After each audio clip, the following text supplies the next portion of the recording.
My name is Misha, and I am in recovery for stimulants. I got sent to a treatment program when I was 17, so I started using stimulants at around 15. I think one thing that became the normal for me was always feeling bad. I mean, whether it was emotionally guilty or physically bad. Like, I wouldn't sleep, I wouldn't eat, and that just kind of became normal. If I admitted that using the stimulants wasn't worth the way it was making me feel, then I was admitting, obviously, that I had a problem and something had to change, and worse, that I didn't have control over myself or what I was doing wasn't manageable.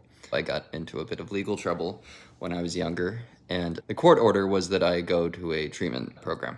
And I wouldn't say it was until about a year into that treatment program that I decided it was time to get help. Because being sent somewhere is completely different from choosing to go there, especially as an addict. And it all kind of hit me in this wave of like, I've been doing this thing that makes me feel awful for like 20 minutes of pleasure. And then looking at it as a sense of like, oh, I've been sabotaging myself was when I decided, okay, I would like to take steps to not do this kind of thing anymore. The biggest thing I did to help set me up on the path to recovery was let people in.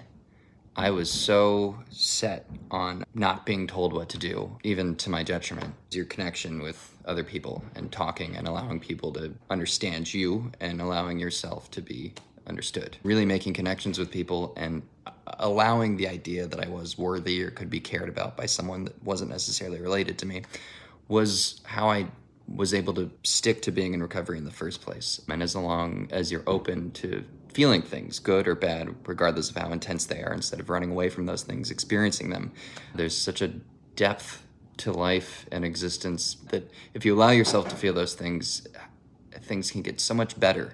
My life now is very, very different as opposed to when I started my recovery journey. I'm able to have meaningful relationships with people, especially my family and people that I'm close to, that aren't built on this kind of web of lies. There's not this strain of lying to people or trying to keep up with lies that you've had, and really being able to be honest and open with people. And in the moments, in the worst parts of addiction or depression, it can feel like I've felt everything there is to feel. There's no way this could get better, but it can, and it will.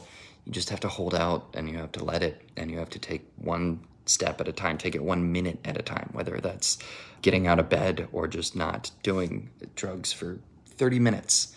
The best time to plant a tree was 20 years ago, and the second best time is today. There is no precautions you need to take. There's no practice. You can just start today.